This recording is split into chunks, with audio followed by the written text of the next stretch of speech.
A 24-year-old software engineer in New York City makes $125,000 a year. Take home after taxes, $79,000. Rent with roommates, no vacations, no car purchase, no property conversation happening at any point in the near future. Just surviving, comfortably, sure.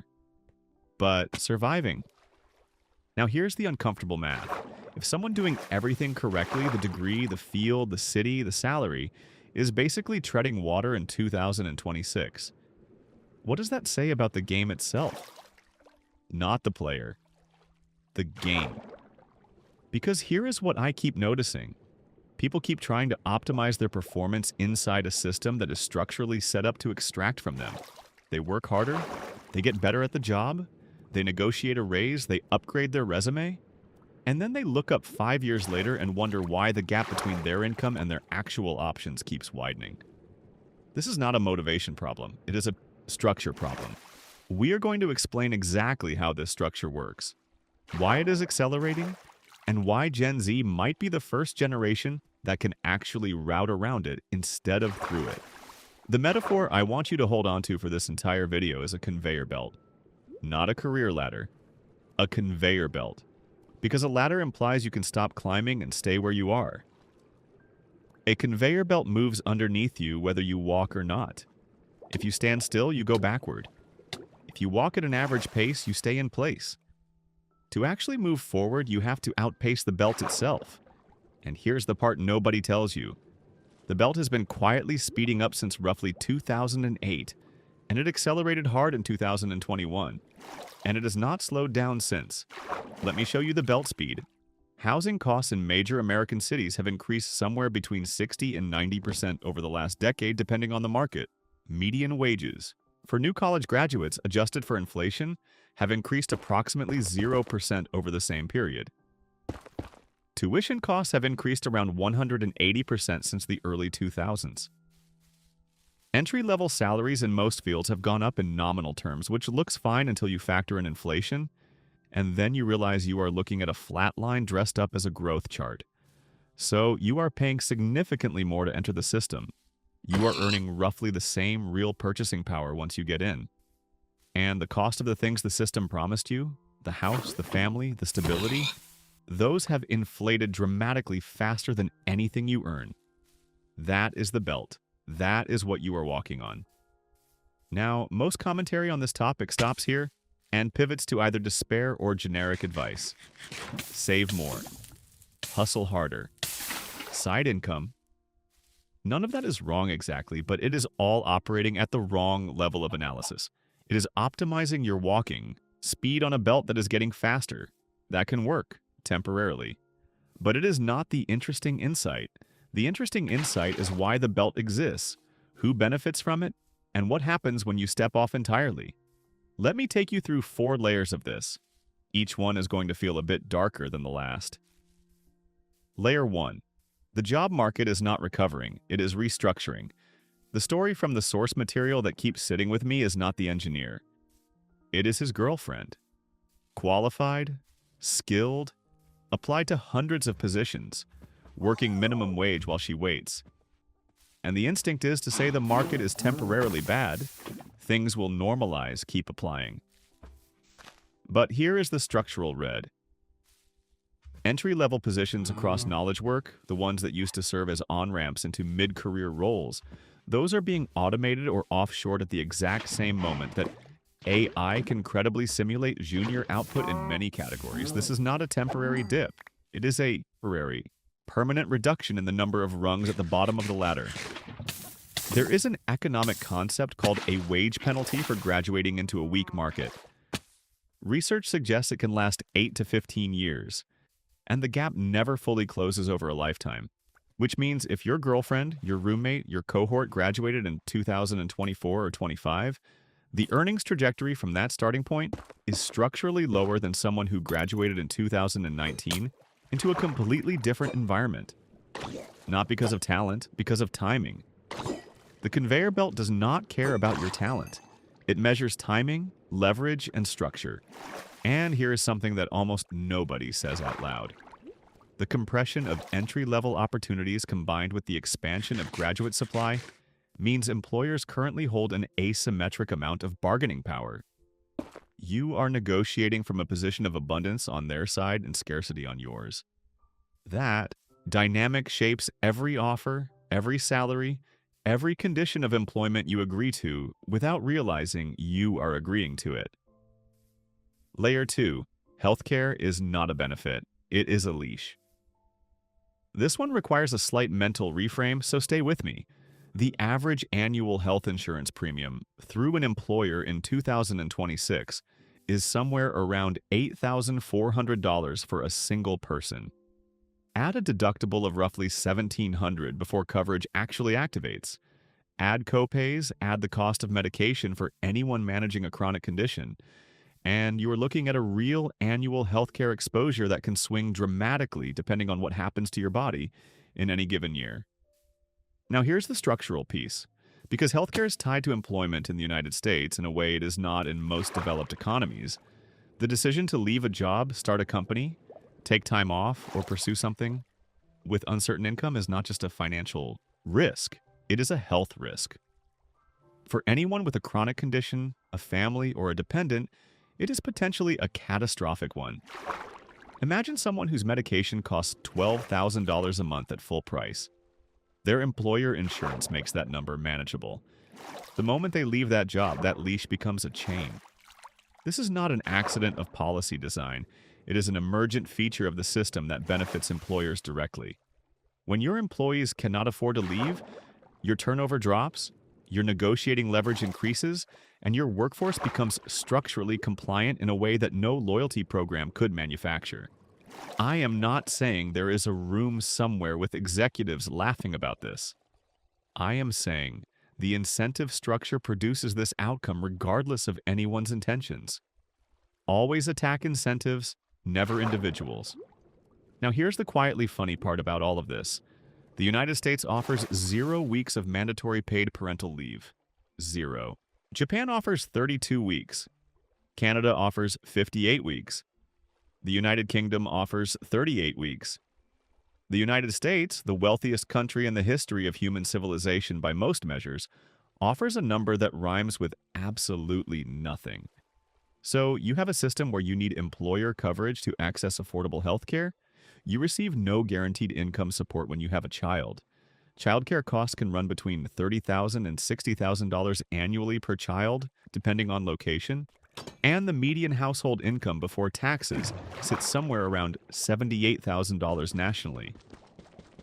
The math does not work, and people are noticing that the math does not work, which is why birth rates are declining and why an increasing number of Gen Z is quietly doing the calculation and deciding that maybe the whole sequence, job, city, house, family, retire at 65, is not actually achievable anymore and maybe was not designed to be. Layer 3. The car trap and what it reveals about how cities are built against you. $749 per month for an average new car payment. $539 for used. Add insurance, add fuel, add maintenance, and you are at roughly $12,000 per year for a depreciating asset that loses value every single day you own it. In most American cities, this is not optional. The infrastructure was built for cars. Grocery stores are not walkable. Transit is either absent or unreliable. Biking is dangerous or impractical. The city itself has locked you into this expense before you even make a single financial decision. Compare that to most of Europe, significant parts of Southeast Asia, and major cities in Latin America, where you can live comfortably without a car because the infrastructure was designed around human movement rather than vehicle movement. You get $12,000 a year back every year without changing anything else about your behavior. This is what I mean when I say the system extracts from you structurally. You are not making a bad choice by owning a car in Atlanta or Houston or Phoenix. You are making the only available choice inside a physical environment that was designed to require it.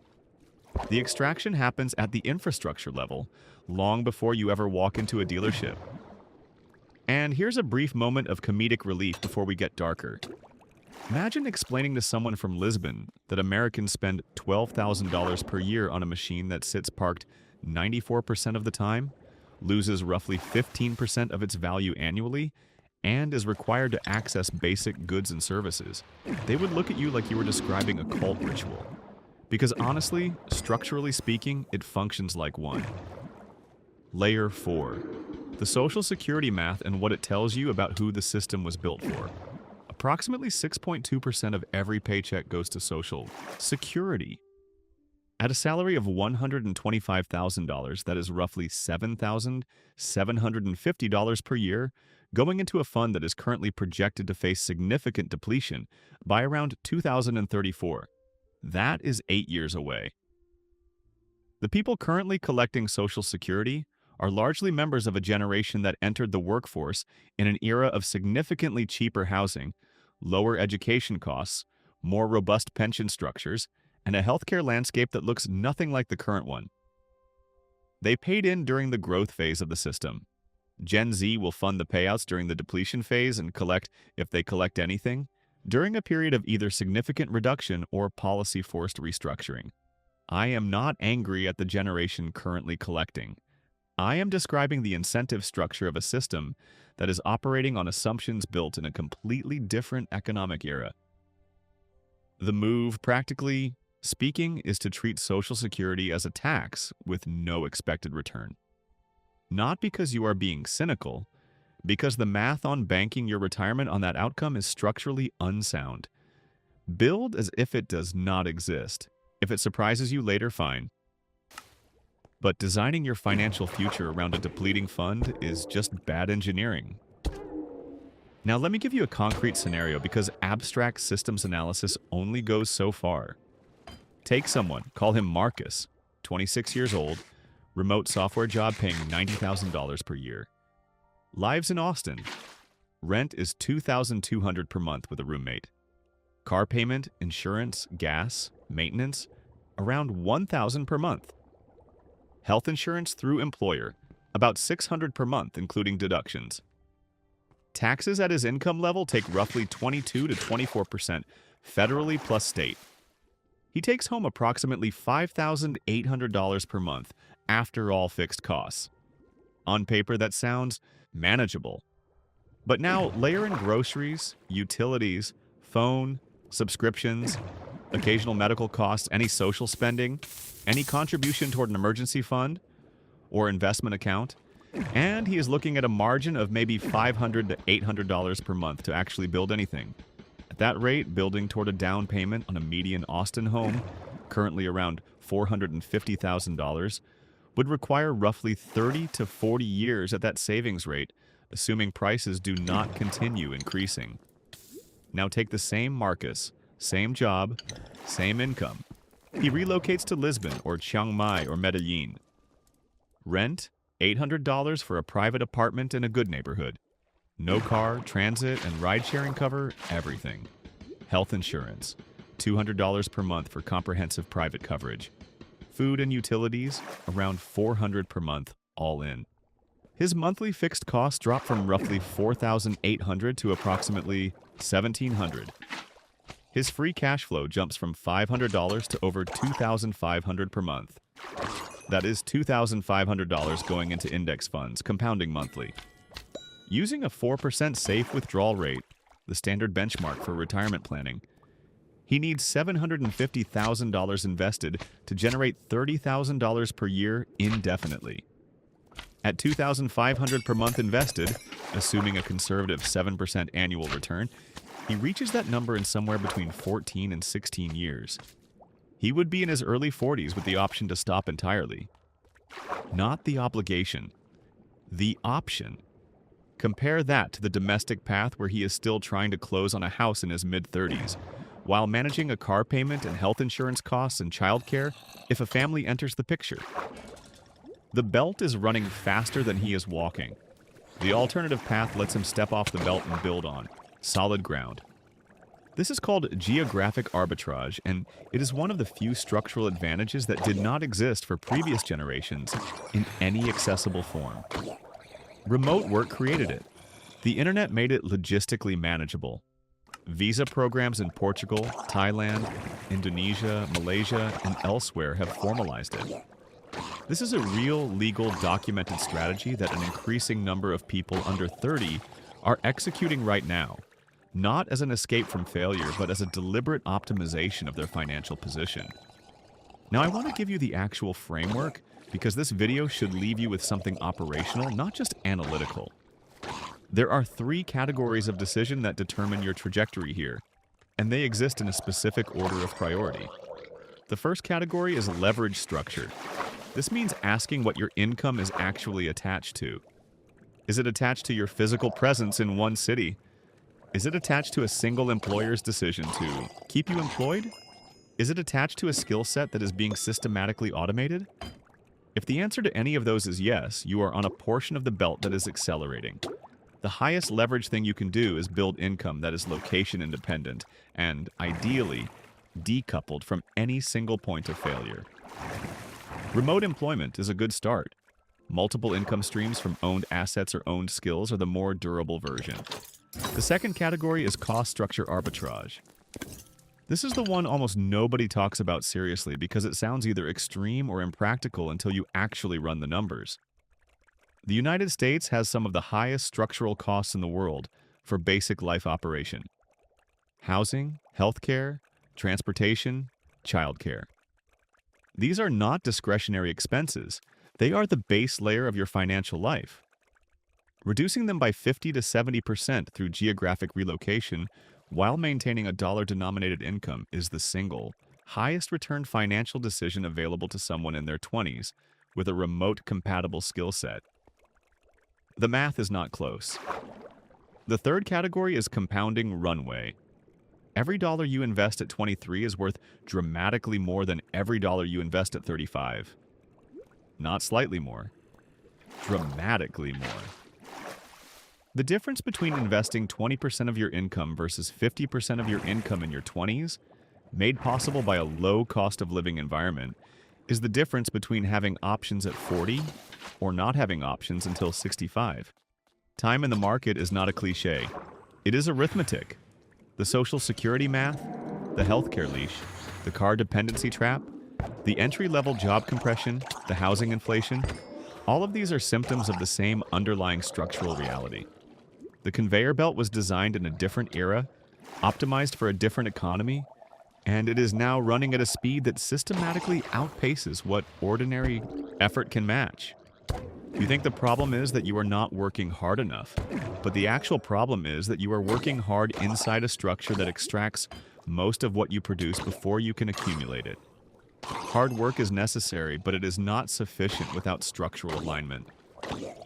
The generation that figures this out earliest builds location-independent income, reduces their structural cost base through geographic arbitrage, and invests the gap aggressively in their 20s. That generation does not retire at 65. It retires at 42 and spends the next 30 years deciding what to do with the optionality it built. Gen Z is not losing the old game. The old game stopped making sense. The ones who recognize that first and build accordingly are not the exception anymore. They are just early.